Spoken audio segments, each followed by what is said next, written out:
Livro de Êxodo, capítulo 3, verso 1 até o versículo número 15. Apacentava Moisés o rebanho de Jetro, seu sogro, sacerdote de Midian, e, levando o rebanho para o lado ocidental do deserto, chegou ao monte de Deus, a Horebe. Apareceu-lhe o anjo do Senhor numa chama de fogo, no meio de uma sarça. Moisés olhou, e eis que a sarça ardia no fogo, e a sarça não se consumia. Então disse consigo mesmo: irei para lá, e verei essa grande maravilha, porque a sarça não se queima. Vendo o Senhor que ele se voltava para ver, Deus, do meio da sarça, o chamou e disse: Moisés, Moisés. Ele respondeu: eis-me aqui. Deus continuou: não te chegues para cá, tira as sandálias dos pés, porque o lugar em que estás é terra santa. Disse mais: eu sou o Deus de teu pai, o Deus de Abraão, o Deus de Isaque e o Deus de Jacó. Moisés escondeu o rosto, porque temeu olhar para Deus. Disse ainda o Senhor: certamente vi a aflição do meu povo, que está no Egito, e ouvi o seu clamor por causa dos seus exatores. Conheço-lhe o sofrimento. Por isso desci, a fim de livrá-lo da mão dos egípcios e para fazê-lo subir daquela terra a uma terra boa e ampla, terra que mana leite e mel, o lugar do cananeu, do Eteu, do Amorreu, do Ferezeu, do Eveu e do Jebuseu. Pois o clamor dos filhos de Israel chegou até mim, e também vejo a opressão com que os egípcios os estão oprimindo. Vem agora, e eu te enviarei a Faraó, para que tires o meu povo, os filhos de Israel, do Egito.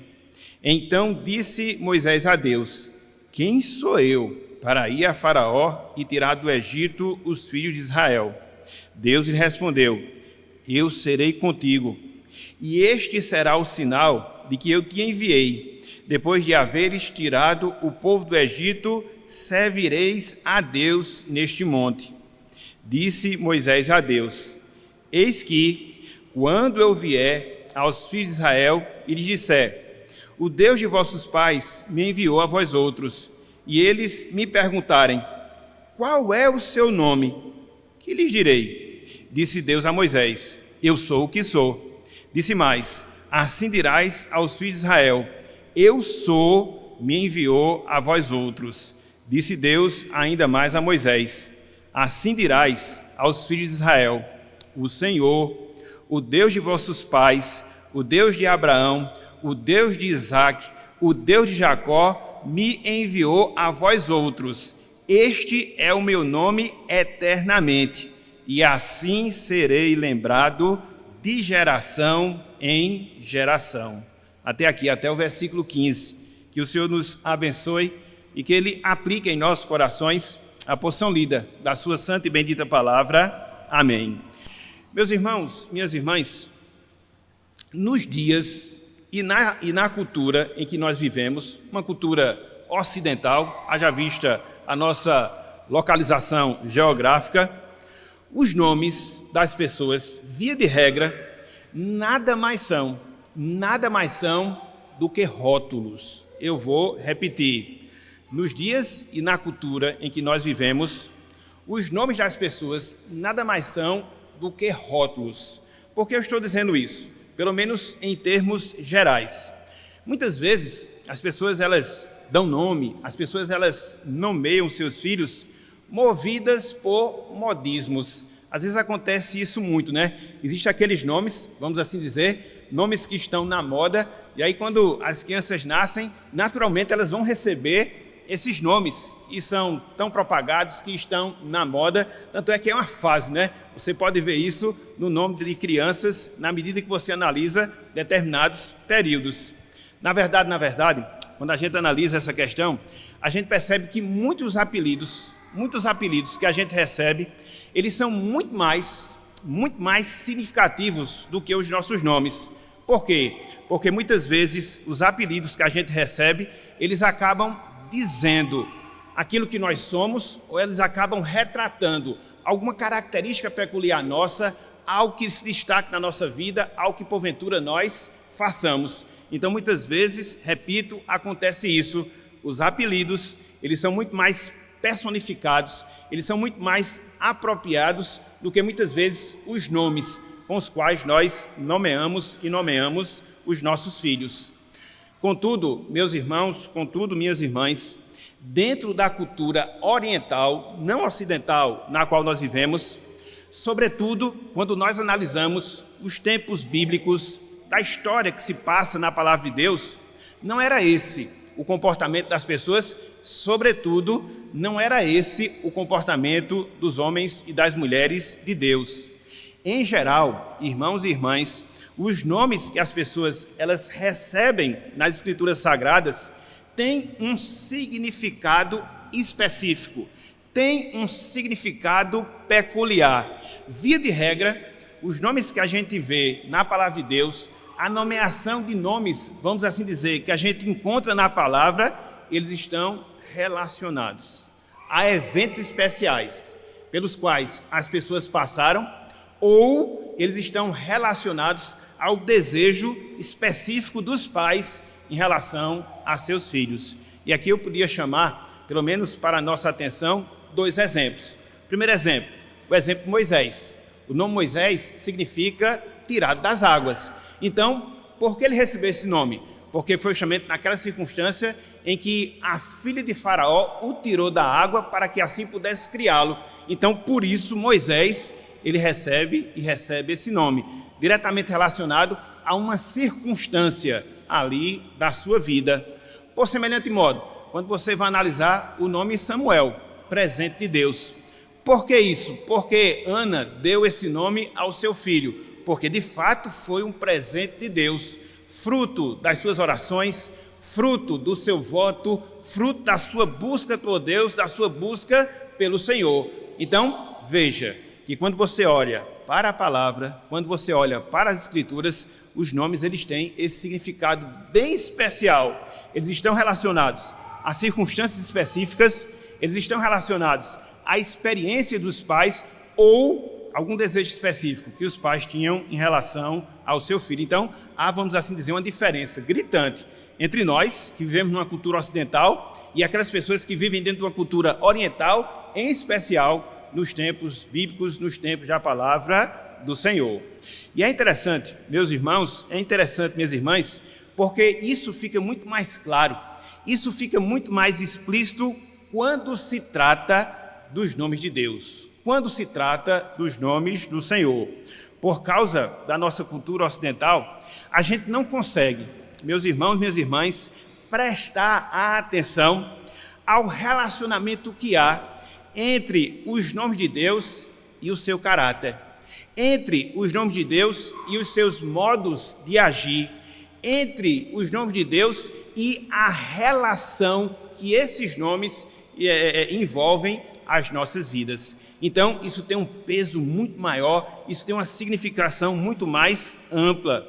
A grande diferença é quando a gente analisa essas peculiaridades relacionadas ao nome de Deus, a gente consegue perceber uma distinção, que no caso dos nomes de Deus, não somos nós que nomeamos os nomes do Senhor, não somos nós que damos nomes a Deus, mas o próprio Deus, de acordo com a revelação que Ele faz de si mesmo na sua palavra, Ele se apresenta com esses nomes específicos, com esses nomes especiais, com esses nomes que estão relacionados ao seu caráter, que estão relacionados ao seu modo de agir, que estão relacionados à sua relação que Ele desenvolve com cada um de nós que somos o seu povo. Então, o próprio Deus, Ele se autodenomina, o próprio Deus, Ele se revela através de nomes específicos, porque Ele quer nos ensinar várias verdades, vários princípios, sobretudo para nós, que somos seu povo, povo de Deus aqui neste mundo. Assim, meus irmãos, minhas irmãs, nessa manhã de hoje, e talvez nas próximas manhãs de domingo, nós estudaremos alguns nomes pelos quais Deus esse lhe revelou. Hoje, de maneira específica, e no próximo domingo, alguns nomes pelos quais Deus revelou no Antigo Testamento, na primeira parte da revelação de Deus, na primeira parte das Escrituras Sagradas. E isso, meus irmãos, e isso, minhas irmãs, tem um peso muito grande, porque o nome na Bíblia, ele traz consigo, no caso de Deus, a sua personalidade, o seu caráter, a sua obra. Então, convém que nós analisemos esses nomes para que, a partir dessa compreensão, a gente possa aprofundar ainda mais o nosso conhecimento de Deus, o nosso conhecimento do Senhor. Até porque esse é o tema que nós estamos a desenvolver durante esse trimestre, conhecimento de Deus. Então, o título do nosso estudo, o título da nossa lição na manhã de hoje é Os Nomes de Deus no Antigo Testamento. Os nomes de Deus no Antigo Testamento. E basicamente, a gente vai estudar pelo menos 3 nomes através dos quais Deus ele se revela no Antigo Testamento. A gente vai considerar o nome Elohim, que significa o Deus poderoso. A gente vai estudar o nome Adonai, que significa o Deus governador. A gente vai estudar o nome Iavé, que significa o Deus redentor. Então hoje só vai dar tempo da gente considerar 2 desses nomes, o nome Elohim e o nome Adonai. E aí no próximo domingo a gente vai estudar o nome Iavé com todas as suas variações. Então, a partir desse estudo que nós estamos a fazer, que nós iniciamos na manhã de hoje, a gente vai procurar, meus irmãos, colocar algumas verdades, alguns fatos relacionados ao caráter de Deus, relacionados às obras de Deus, para que assim nós possamos ter um conhecimento mais claro e mais definido de quem seja esse Deus, diante do qual nós estamos, esse Deus que nos salvou, esse Deus que se relaciona e se relaciona conosco. Então, em primeiro lugar, o nome Elohim, o Deus poderoso. Em primeiro lugar, o nome Elohim, o Deus poderoso. A palavra Elohim, no hebraico, é o plural da palavra El, que significa literalmente aquele que é forte, aquele que é poderoso. E aí você fica a se perguntar, e aí você fica a se indagar, mas como? Se Deus é um ser só, como é que ele se apresenta dentro da sua forma plural? A palavra Elohim é o plural da palavra El, que significa aquele que é forte. Mas por que será que isso acontece? Nós explicamos esse fato naquilo que a gente chama de plural de majestade, no caso aplicado a Deus. Isso já é uma indicação da Santíssima Trindade, na pessoa do Pai, na pessoa do Filho e na pessoa do Espírito Santo. As pessoas são diferentes, mas a essência é uma. E nesse caso, por isso Deus ele se apresenta com esse nome também, Elohim, que significa o Deus e o Deus poderoso. Porque essa palavra, meus irmãos, essa palavra, minhas irmãs, ela é específica, sobretudo quando trata da pessoa de Deus dentro da sua soberania, sobretudo quando trata da pessoa de Deus exercendo o poder dentro da sua obra criadora, sobretudo quando trata da pessoa de Deus exercendo o seu poder na salvação, no caso específico, na salvação do povo de Deus no passado, no caso específico do povo de Israel. Então, essa palavra Elohim, ela é aplicada a Deus, é um dos nomes com os quais Deus ele se revela para mostrar justamente isso, que Deus ele é poderoso, que Deus ele é soberano, que ele é poderoso e soberano na sua obra de criação, que ele é poderoso e soberano na sua obra de salvação, a qual ele conferiu ao seu povo, o povo de Israel, lá no Antigo Testamento. E aí você pode se perguntar, mas quando é que a gente consegue identificar essa palavra Elohim quando aplicada a Deus? A gente vai ver alguns exemplos aqui nas Escrituras Sagradas. Abram aí, por favor, meus irmãos. Livro de Gênesis, capítulo 1, versículo 1. Livro de Gênesis, capítulo 1, versículo 1.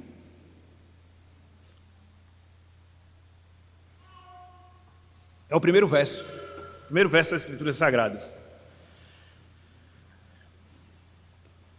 O que é que nos é dito aqui nesse trecho? Veja, Moisés assim inicia a revelação escrita de Deus. No princípio, criou Deus, e aí, D-E-U-S, Deus, os céus e a terra. Essa palavra no hebraico aqui é a palavra Elohim. aquele que é forte. No plural, aqueles que são fortes. E conforme nós observamos aqui, qual é o contexto no qual aparece a passagem? No contexto da criação. Porque a partir daí, Deus ele vai, com o seu poder, desenvolver toda a obra da criação nos 6 dias, conforme nós temos no relato de Gênesis capítulo 1 e de maneira específica nós temos no relato de Gênesis capítulo 2. Então, toda vez na Bíblia que você estiver lendo e que surgir a palavra Deus da forma que nós temos aqui, D-E-U-S, é a palavra Elohim, que significa aquele que é forte. Já na indicação da trindade, na triunidade da pessoa de Deus, indicando o seu poder soberano, não só na criação, mas o seu poder soberano na redenção do seu povo no Antigo Testamento. Vamos avançar um pouco mais. Abram aí, por favor, livro de Isaías, capítulo 45. Livro de Isaías, capítulo 45. E a gente vai ler o versículo 18. Isaías 45, versículo 18. Olha só o que nós temos. Mais uma vez, a aparição do nome Deus, Elohim, e aqui no caso específico, mostrando a relação que Deus tem com a criação. Na verdade, aqui você encontra 2 nomes.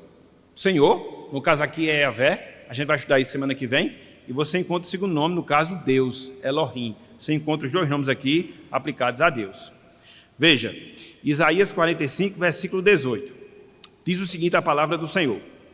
Porque assim diz o Senhor, esse Senhor aqui não é Elohim, esse Senhor aqui é Yahvé. Semana que vem a gente vai ver peculiaridades relacionadas a esse nome. Que criou os céus. Aí ele prossegue. O Deus, aqui é Elohim. Aqui é Elohim.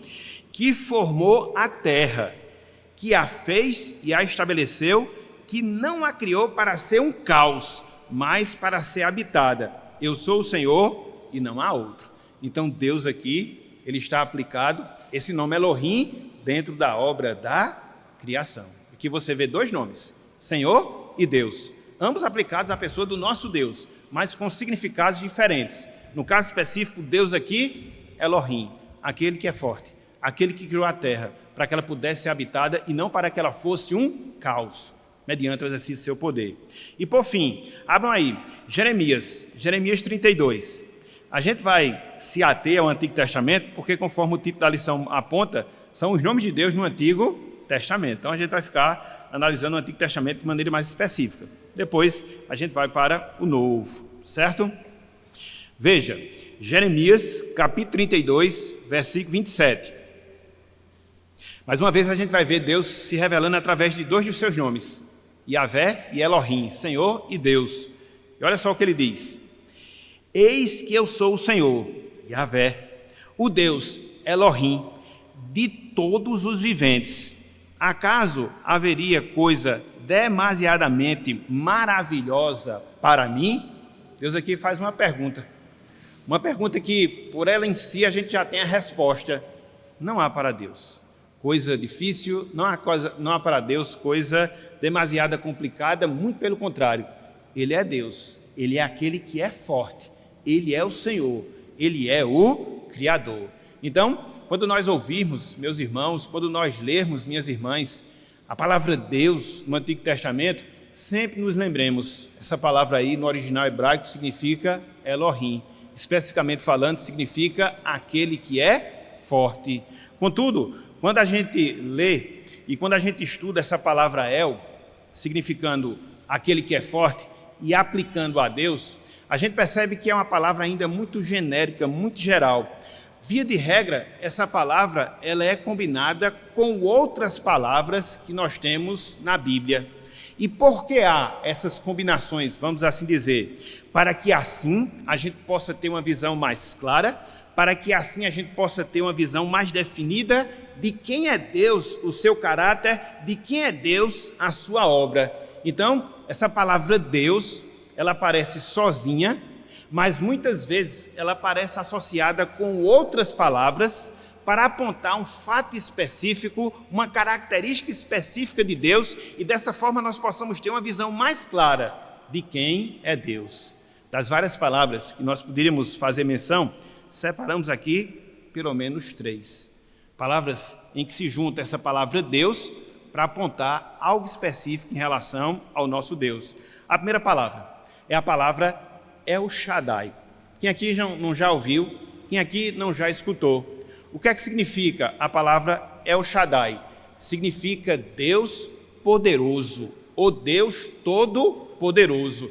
Veja que é uma faceta, veja que é uma característica específica de Deus. Então, quando surge essa palavra aplicada a Deus, mostrando que Ele é o El Shaddai, o Deus todo-poderoso, está se mostrando, Deus está nos ensinando que Ele, Deus, é totalmente poderoso para fazer cumprir tudo aquilo que Ele fala, tudo aquilo que Ele promete.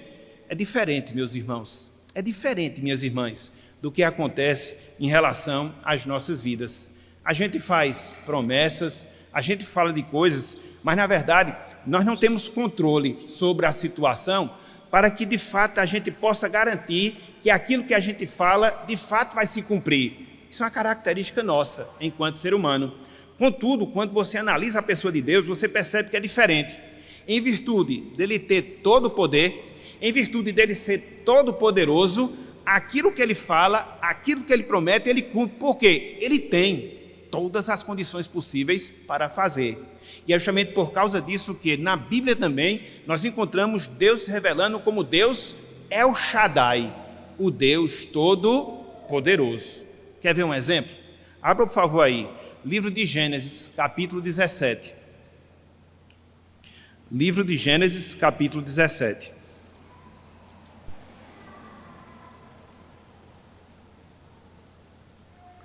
Olha só, em uma das aparições que Deus faz a Abraão, como é que ele se revela? Pelo menos de duas formas, mas eu queria chamar a atenção aqui de uma específica, que é esse El Shaddai, o Deus Todo-Poderoso. Gênesis 17, versículo 1. Diz o seguinte, a palavra do Senhor. Quando atingiu Abrão a idade de 99 anos, apareceu-lhe o Senhor e disse: Eu sou o Deus, veja, todo-poderoso, anda na minha presença e ser perfeito. Em outras palavras, eu sou o El Shaddai, anda na minha presença e ser perfeito. Aí você analisa aqui, por que Deus se revelou nesse caso específico a Abraão, no caso a Abrão, através desse nome, o El Shaddai, o Deus Todo-Poderoso. De certa forma, o próprio versículo ele dá indicação em relação a isso aí. Conforme nós temos aqui na palavra, Abraão, ou Abrão, ele já tinha alcançado a idade de 99 anos. E ainda a promessa da descendência bendita não tinha vindo através de Abraão. Já se passavam ali 24 anos da primeira aparição que Deus fez a Abraão, quando ele tinha 75 anos, 24 anos, e a promessa não se cumpria, nesse interregno de tempo, acontece o problema de Sara e Agar, e aí Abraão acaba que tem um filho, mas pela escrava, não da forma como Deus havia determinado. Então, muito provavelmente, a fé de Abraão estava carecendo de ser fortalecida, a fé de Abraão precisava ser alimentada, para que assim ele permanecesse crendo que, não obstante as dificuldades, sobretudo ao seu avançar de anos, Deus ele iria cumprir a sua promessa, porque Deus é o Deus El Shaddai, o Deus Todo-Poderoso. Então você analisa e você percebe que essa forma através da qual Deus se apresenta a Abraão ou a Abraão não foi sem razão, não foi sem motivo. Foi para que pudesse alimentar a sua fé, foi para que pudesse fortalecer a sua esperança, que não obstante as adversidades, não obstante as circunstâncias contrárias, Deus era todo poderoso para cumprir a promessa, como de fato cumpriu, depois de 1 ano. Então, isso é importante para mim, isso é importante para você, isso é importante para nós, meus irmãos, ao longo da nossa caminhada aqui neste mundo. Porque muitas vezes a gente acaba vivenciando essa experiência que Abraão vivenciou, de nos desesperançarmos em relação às promessas de Deus, de passar o tempo e a gente pensar que Deus, ele esqueceu, da gente pensar que Deus não pode fazer, que existem coisas impossíveis para o Senhor. Não, por isso ele vem até nós e ele se revela como Deus El Shaddai, o Deus Todo-Poderoso que pode fazer coisas impossíveis à mente humana para cumprir a sua palavra, porque jamais a sua palavra ela volta e volta atrás. Então, daí a necessidade que a gente tem de podermos aprender acerca desses nomes, para podermos ter essa noção específica dessas particularidades relacionadas a Deus e alimentar a nossa fé, como ele alimentou a fé de Abraão. E é interessante porque quando ele aparece a Abraão como Deus El Shaddai, Todo-Poderoso, por um lado, existia essa esperança em relação a Abraão, que ele receberia a sua descendência, que ele teria o seu filho, que ele teria o cumprimento das promessas do Senhor. Contudo, Deus aqui faz uma ressalva. E qual é a ressalva? Anda na minha presença e ser perfeito. Então, Abraão, não encurta o caminho. Abraão, não faz coisas que está dentro da visão humana, como ele fez quando ele aceitou a proposta da sua esposa Sara de ter um filho a partir de uma escrava. Não, crê em mim, anda na minha presença, faz a minha vontade, ser perfeito, e tu verás o meu poder sendo manifestado na tua vida. Então, é assim que Deus ele também se revela a cada um de nós. Então, você vê a palavra Elohim, Deus, sendo aplicada à sua característica de onipotência, o Deus El Shaddai, Todo-Poderoso, mas não só isso. Você tem uma segunda palavra, que é combinada, essa palavra Deus, que aponta para uma outra faceta da pessoa de Deus. Aquilo que nós chamamos de Deus é o Elion, o Deus Altíssimo. Deus Altíssimo, Deus é o Elion. Abram aí, por favor, Deuteronômio capítulo 32. Deuteronômio capítulo 32. Isso, Deuteronômio capítulo 32. Versículo 8. Aqui Moisés está fazendo o último dos seus cantos, salvo engano. Não, ele vai fazer ainda um outro, penúltimo dos seus cantos. E aqui ele está reconhecendo a soberania de Deus na divisão das nações, especificamente na separação de um povo para si, o povo de Israel. E aí ele se volta para Deus, ele se refere a Deus como Deus El Elion, o Deus Altíssimo. Veja aí, Deuteronômio 32, versículo 8. 8, Deuteronômio 32, versículo 8. Olha só o que ele fala aqui, no caso Moisés se referindo a Deus. Quando o Altíssimo, o El Elion, o Deus Altíssimo, distribuía as heranças às nações, quando separava os filhos dos homens uns dos outros, fixou o limite dos povos segundo o número dos filhos de Israel. Então ele está mostrando justamente isso. Deus fez a separação das nações e no sentido específico fez a separação do seu povo e no sentido específico separou dentro do seu povo 12 tribos, as 12 tribos de Israel. Então aqui Moisés se refere a Deus como Deus é o Elion. Moisés se refere a Deus como Deus Altíssimo. Esse nome, meus irmãos, minhas irmãs, ele aponta para a força, ele aponta para a soberania, ele aponta para a superioridade de Deus. A força, a soberania e a superioridade de Deus. Se por um lado o Deus El Shaddai é o Deus Todo-Poderoso, por outro lado, o Deus El Elion é aquele que está acima de tudo e de todos, aquele Deus que é superior a tudo e a todos, cheio de graça, cheio de majestade, cheio de poder, um Deus ímpar, conforme nós temos nas Escrituras Sagradas. Quando Deus ele se revela como Deus El Elion, ele quer mostrar isso. Toda a criação está na palma das suas mãos. Toda a criação está subjugada a Ele. Ele reina superiormente a tudo e a todos. Ninguém se iguala ao Senhor. Por isso, nosso Deus é o Deus El Elion, o Deus Altíssimo. Olha só, um outro momento em que Deus se revela dessa forma. Esse texto aqui é mais conhecido nosso. Abram, por favor, mais uma vez, as suas Bíblias no livro de Gênesis. Livro de Gênesis, capítulo 14. Gênesis, capítulo 14. Isso, Primeiro livro da Bíblia, Gênesis 14, a partir do versículo 18, que é aquele evento onde Abraão vem da guerra dos reis, liberta seu sobrinho Ló, e aí ele recebe a visita de um personagem um tanto quanto misterioso que nós temos no Antigo Testamento, chamado Melquisedeque, sacerdote do Deus Altíssimo, sacerdote de Salém.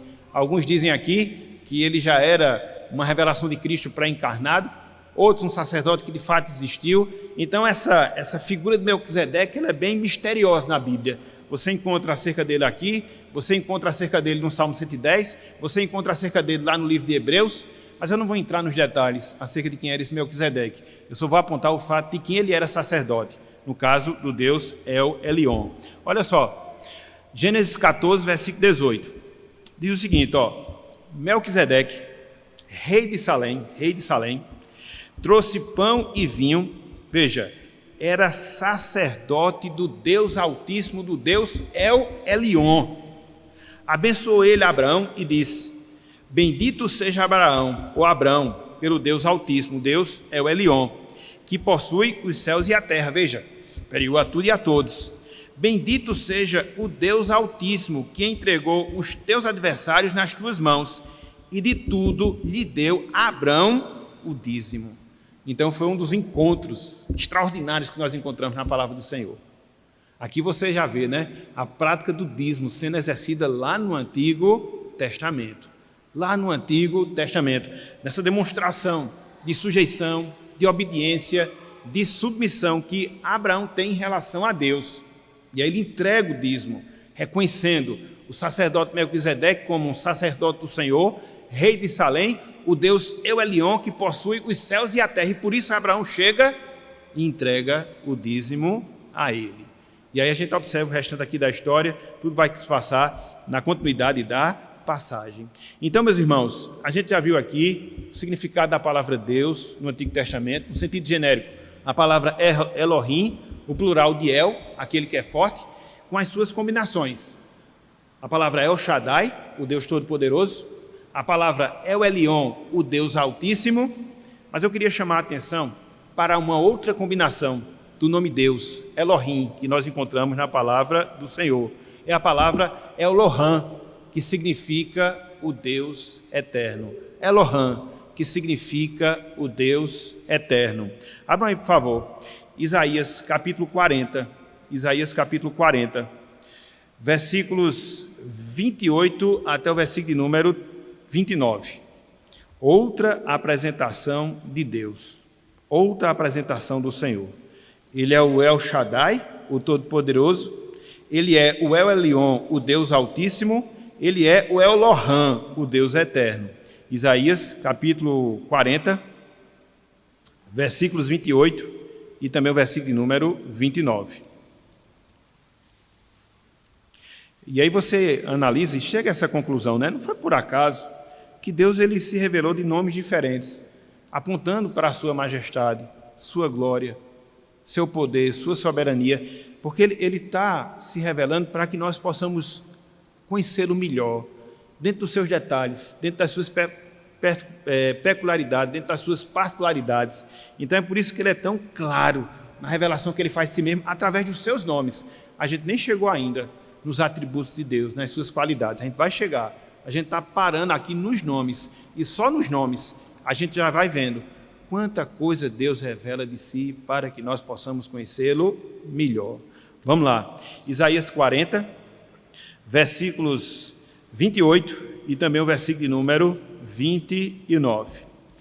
Diz o seguinte: não sabes, não ouvistes, veja, que o eterno Deus, aqui literalmente falando, o Elohim, não o El Elyon, mas o Elohim, o Senhor, Criador dos fins da terra, não se cansa nem se fatiga, não se pode esquadrinhar o seu entendimento, faz forte ao cansado e multiplica as forças ao que não tem nenhum vigor. Esse nome, meus irmãos, esse nome, minhas irmãs, Elohim, quando aplicado a Deus, indica a sua natureza, indica as consequências da sua eternidade. Deus, ele é o Deus eterno no sentido absoluto, no sentido total da palavra. Foi aquilo que a gente até já falou em aulas anteriores. Nós, seres humanos, somos eternos no sentido relativo da palavra. Por quê? Nós não vamos ter fim, porém, nós tivemos um começo. Deus não. Ele é eterno no sentido absoluto. Ele nem tem fim, nem ele teve começo. Ele foi o que sempre será. Ele foi o que sempre será. Isso é um dos atributos, uma das qualidades de Deus, uma das coisas que fazem parte da sua essência, a sua eternidade no seu sentido absoluto. Para nós é complicado podemos entender essa questão. Tanto é que muitas vezes, quando criança, os pequeninos, eles perguntam, né? Quem foi que criou Deus? Quem foi que criou Deus? Ora, ninguém. Ele é o Deus autoexistente. Ele é o Deus eterno. Não existe ninguém que se iguale ou que esteja numa condição superior a Ele, não, jamais. Então, são coisas que são exclusivas da pessoa de Deus e que nós nunca vamos obter resposta. É aquilo que a gente já viu lá em Deuteronômio 29. Tem coisas reveladas que pertencem a nós e nossos filhos. Tem coisas que não são reveladas, que são exclusivas de Deus. E aqui que a gente tem que se aquietar, sentar e contemplar a maravilha e a grandeza desse Deus. Como essa específica, o Deus Elohim, o Deus eterno. Deus, meus irmãos, nesse sentido, ele tem o controle. Ele tem o controle da história humana.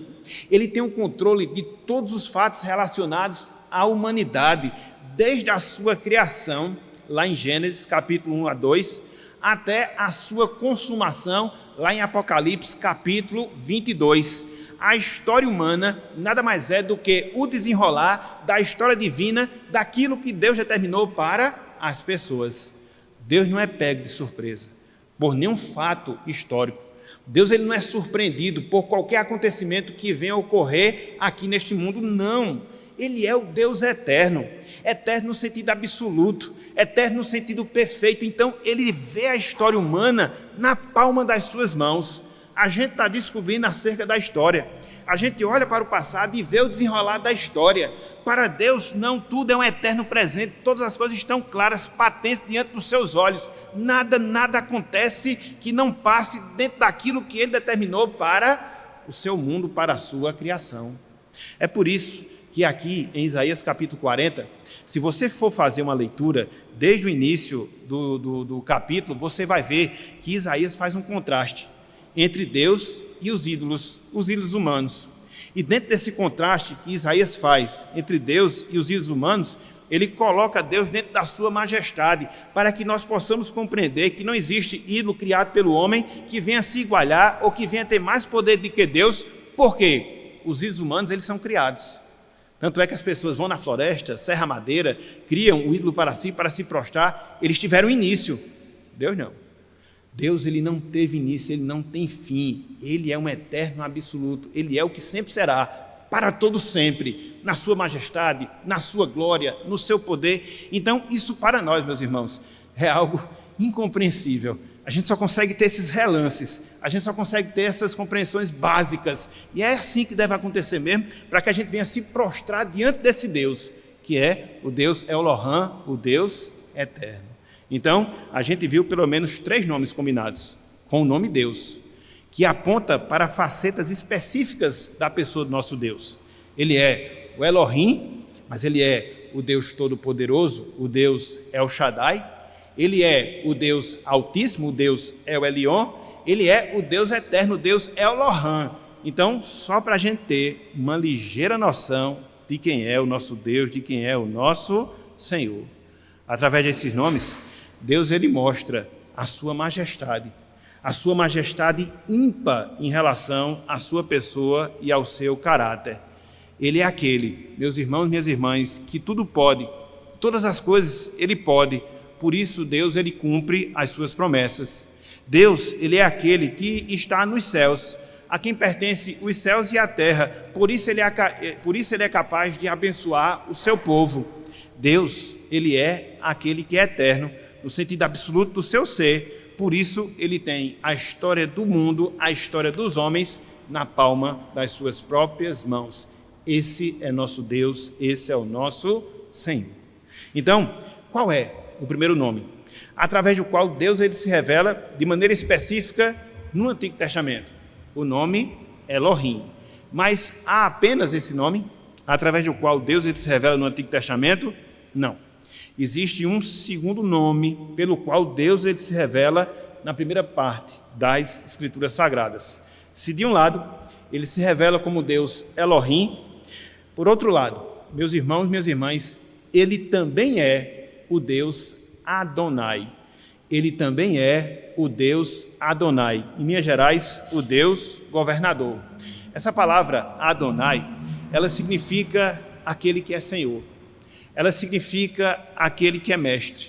Ela significa aquele que é possuidor. Tanto é que a palavra Adon, de onde vem Adonai, ela era aplicada também aos seres humanos que ocupavam alguma função de direção, alguma função de governança entre os povos. Mas no seu sentido absoluto, ela é aplicada a Deus, mostrando a Deus que ele é superior a qualquer Deus que porventura o ser humano ele possa criar, a qualquer Deus que porventura o ser humano possa qualquer Deus que o ser humano possa diante dele se prostrar. Deus ele é superior e soberano a tudo e a todos. Quer ver um exemplo disso? Abram, por favor, livro de Deuteronômio, capítulo 10. Ele é o nosso Deus Adonai. Como é que a gente vai identificar esse nome? Vou mostrar a vocês agora. Não precisa você ter um conhecimento muito completo acerca do hebraico, mas pelas as próprias traduções, ela já lhe dá uma facilidade para você poder ter essa compreensão e fazer essa diferenciação. Deuteronômio capítulo 10. Deuteronômio capítulo 10.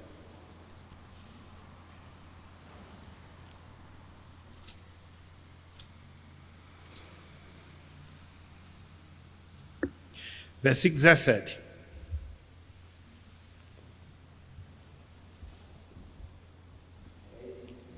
Não, 10 e 17, Jonas. Deuteronômio 10, versículo 17. Olha só. Pois o Senhor, aqui é um nome que a gente vai ver semana que vem, vosso Deus, Elohim, que a gente já estudou,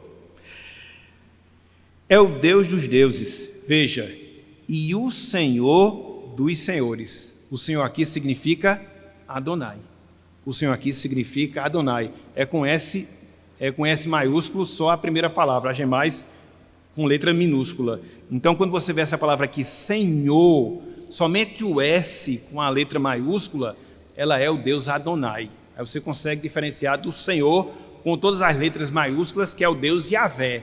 Então, a nossa tradução permite você conseguir fazer essa diferenciação. Então diz, né? Vou pegar do início, que aqui eu pego a linha toda de pensamento.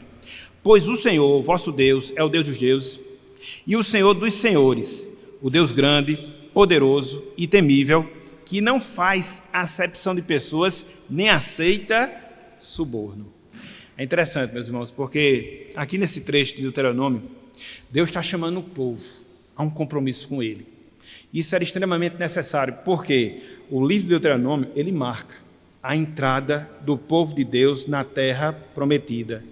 A geração dos espias, a geração que saiu do Egito, ela já tinha toda morrido, toda. Somente Josué, Caleb e Moisés que não vai entrar na terra prometida.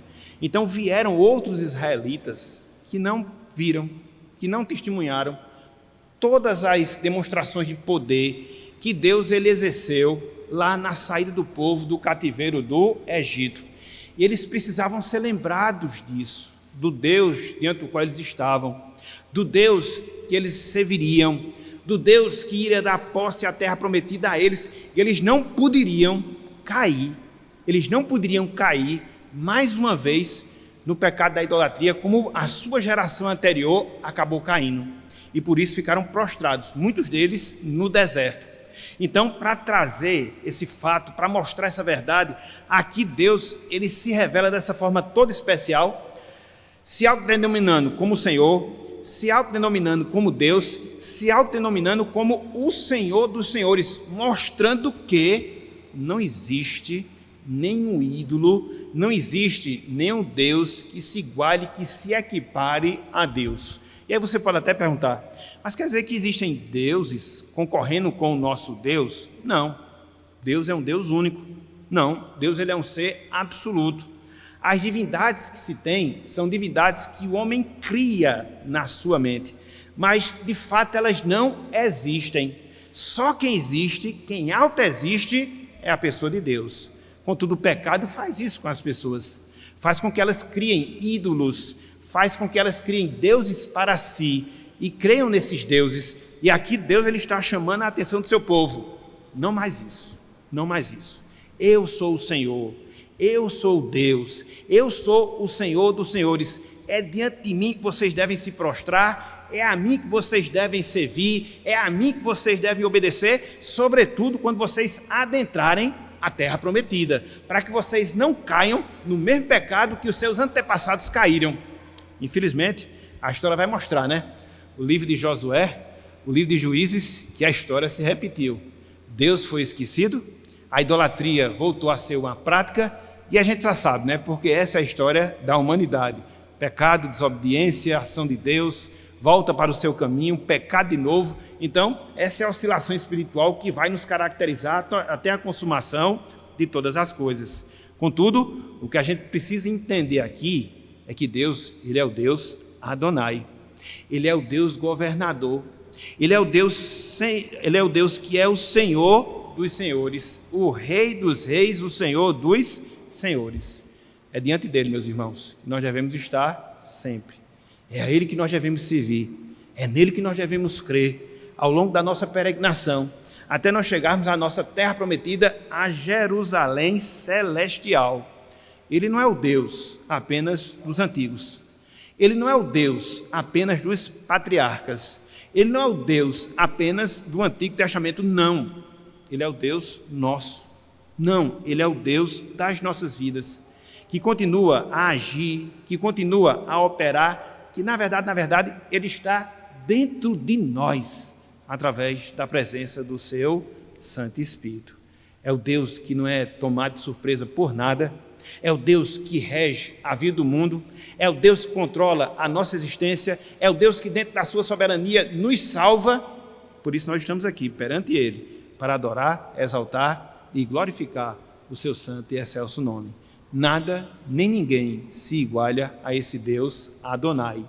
Ele é Senhor dos senhores, Ele é Rei de todos os reis. E não existe ninguém que se equipare a Ele. E aqui, repito, em Deuteronômio, Deus deixa isso muito claro para o povo de Israel, lá no Antigo Testamento.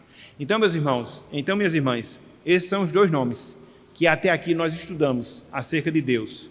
O Deus Elohim, com as suas combinações, e o Deus Adonai. Semana que vem, a gente vai se deter especificamente falando ao Deus Iavé, o Deus Eu Sou o que Sou. E a gente vai ver pelo menos 1, 2, 3, 4, 5 combinações desse nome que nós encontramos também lá no Antigo Testamento. Então, como nós levaríamos mais tempo para trabalhar esses 5 nomes, a gente vai deixar para a próxima semana. Então, vamos concluir a nossa aula agora pela manhã. E eu queria concluir com as seguintes palavras. Meus irmãos, minhas irmãs, Deus, Ele se dá a conhecer também pelos nomes através dos quais Ele, Deus, se revela, através dos quais Ele, Deus, se apresenta. Cada um desses nomes, conforme nós estamos estudando, revela uma faceta da pessoa e da personalidade de Deus. Esses nomes, eles são extremamente importantes e nós precisamos saber e entender o significado desses nomes, porque a partir do momento que nós temos a compreensão do significado desses nomes, a gente vai entender um pouco do caráter de Deus, a gente vai entender um pouco acerca da personalidade de Deus, a gente vai aprender um pouco acerca das obras de Deus, quer seja nas nossas vidas, quer seja na vida do mundo como um todo. Então, o que é que fica de aplicação final para nós?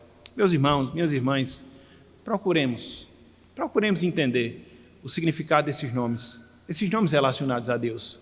Procuremos aplicar essas verdades em nossas vidas, seja como Deus que é todo-poderoso, seja como Deus que é eterno, seja como Deus que está acima de tudo e de todos, seja como Deus que é Senhor sobre todos, para que assim nós aprendamos a nos relacionarmos melhor com esse Deus, para que assim a gente possa experimentar as bênçãos que estão associadas a esses nomes pelos quais Deus ele se revela, e dessa forma a gente possa aprofundar a nossa comunhão com Ele. Dessa forma a gente possa se alegrar cada vez mais no Senhor. Foi justamente por causa disso que lá no livro de Daniel falou que o povo que conhece a Deus é forte e ativo. Então essa força no sentido espiritual, essa discussão no sentido espiritual que nós passamos a experimentar na medida em que nós conhecemos com intimidade a Deus da maneira como Ele se revela e se revela lá no Antigo Testamento.